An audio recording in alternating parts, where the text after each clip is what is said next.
I've always liked Taraji P. Henson. She's like that feisty, around the way type girl that you probably want to get at, but you're scared because if you say the wrong thing, she can beat you up and then cook you dinner. So always like Taraji, but then recently, she kind of, I don't think she was taking a shot at Tyrese. She was saying how her and Tyrese, after Baby Boy, Tyrese got franchises, and Taraji said she's still waiting on her franchise. Now, Tyrese was probably enjoying his day eating his Fruit Loops, and all of a sudden Taraji says this thing about it. It's like, what have I told you? It's like, what? Why am I getting thrown underneath the bus? Okay, so here's my defense of Tyrese.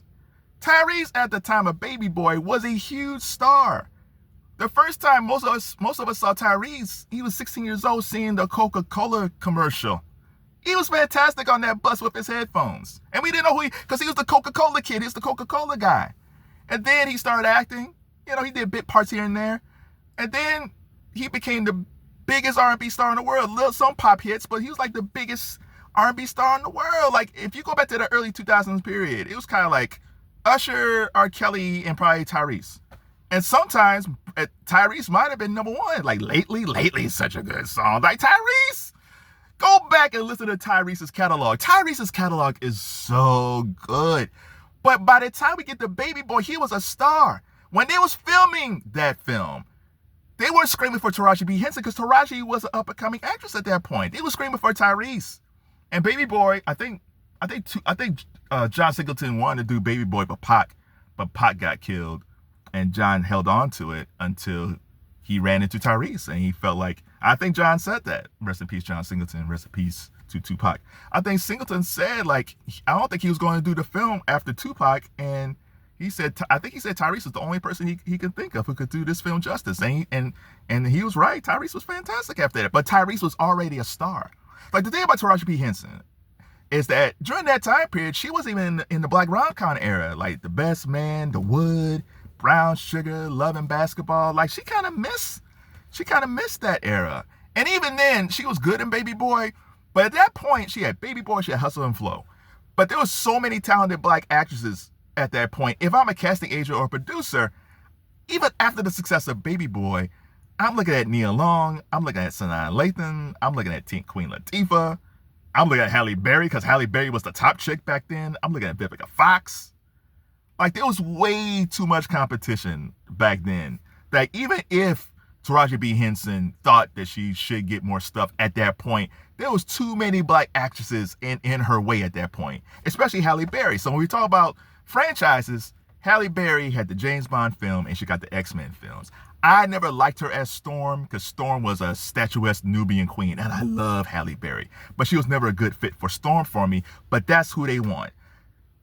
These casting agents, these producers, and most of them are white, they usually go light skinned. So they went with Halle Berry. Halle Berry was a big star, but she was light skinned, so that helped a lot.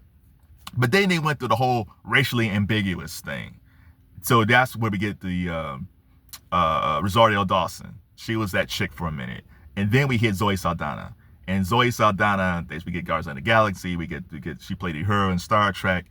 Because for some reason, these producers don't want to go with a Taraji or a Sanaa or a Nia. They want that racially ambiguous chick. And I saw some stat that they said, oh, Zoe Saldana made all this blockbuster money. Yeah, but it wasn't because of her. Listen, Zoe Saldana is cute. Zoe Saldana has some good acting ability, but I think Taraji's a better actress than Zoe Saldana. But they went with that racially ambiguous chick, and then Juju Rathbone. I love Juju Rathbone, but Juju kind of fell because I loved her I think it was Beyond the Lights. She kind of fell into that racially ambiguous era too for a minute, but then they jumped to Zendaya, and Zendaya basically replaced Zoe Saldana. So Zendaya, it's like the summer of Zendaya, because she got Euphoria, she got Dune 3 coming out, and she got the latest Spider-Man movie with Tom Holland. So she took over for Zoe Saldana, and now I think they're eyeing Chase Infinity. So it's not Tyrese. It's Hollywood looking for these racially mixed, ambiguous chicks. And Taraji is brown sugar. Like, she's light brown, but she's not, in their eyes, she's not even light enough.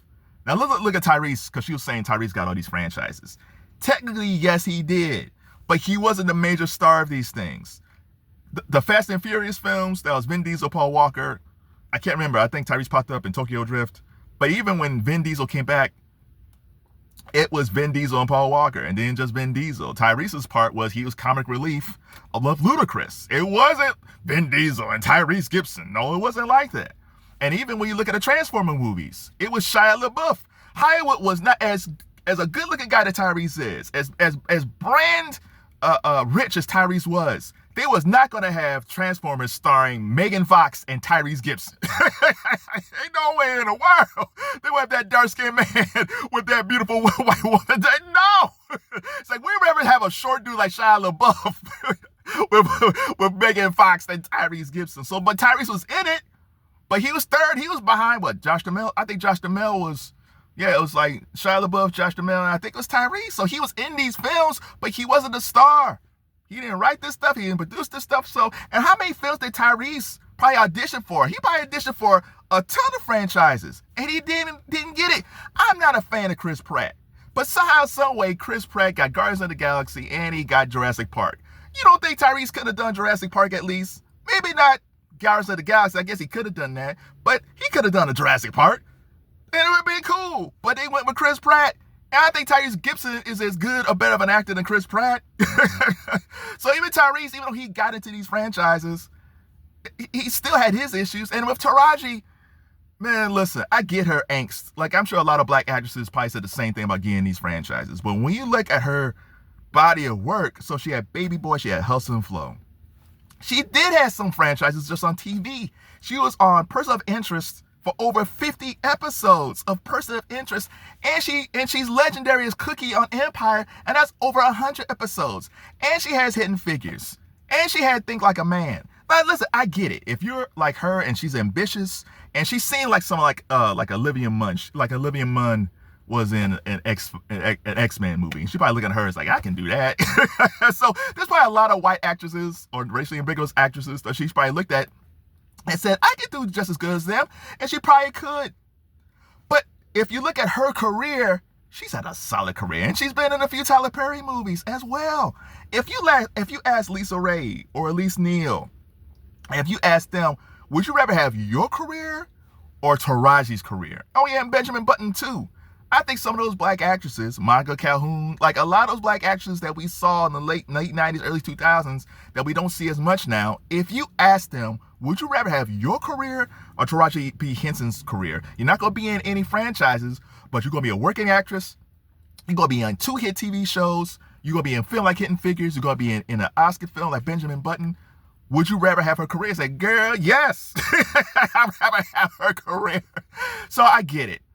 I'm not trying to poo-poo what Taraji is saying. She has a point, but it's not Tyrese's fault. It's these casting agents in Hollywood and these producers in Hollywood who goes after these racially ambiguous chicks like Rosario Dawson and Zoe Saldana and Zendaya and Jason Finity. And God bless those women because I like them all. But even Zendaya's real. She said, I know I got some of these roles because I'm light. Zendaya's like one of the few that's like, yeah, I know. Like, I'm light-skinned and it helped me.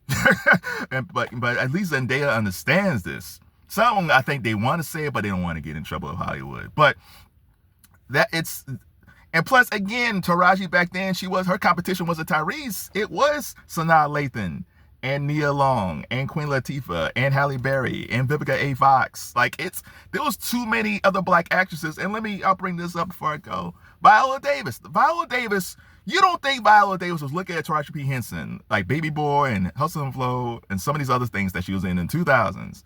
And Viola Davis is just auditioning and auditioning and auditioning, and she couldn't get anything. She had a small part in Out of Sight with George Clooney and Jennifer Lopez. Jennifer Lopez too, she was getting all these roles. She had a small part in that. She had a small part in the movie Doubt, I think, with Meryl Streep. But that's the first time people really noticed her.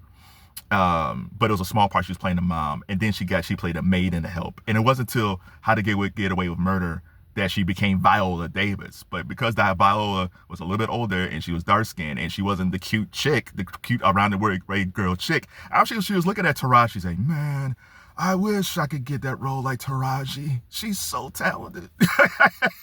But Viola Davis was a struggling actress. So I want to put this in context. And listen, I love Taraji P. Henson, but man, she's had a blessed career. Those girls from Gossip Girl, they're not around anymore except for Blake Lively. Like, there's a lot of those. Josh Hartnett's supposed to have been like that it dude. He popped up and popped out. Taraji's had a good career. Yeah, if she didn't get the franchise world that she saw in Tyrese, but man, she's had a good career. In some ways, if you look at it, she's probably had a better all-around filmography than Tyrese. So what do you think? If you're a fan of Taraji P. Henson, does she have a point about these franchises to a certain extent? Or do you think she's had a blessed career? Nobody's ever going to forget her as Cookie, or Hidden Figures, or Baby Boy, or Think Like a Man. Shout out to Taraji. Shout out to Tyrese. Have I told you I loved you? Shout out to Tyrese.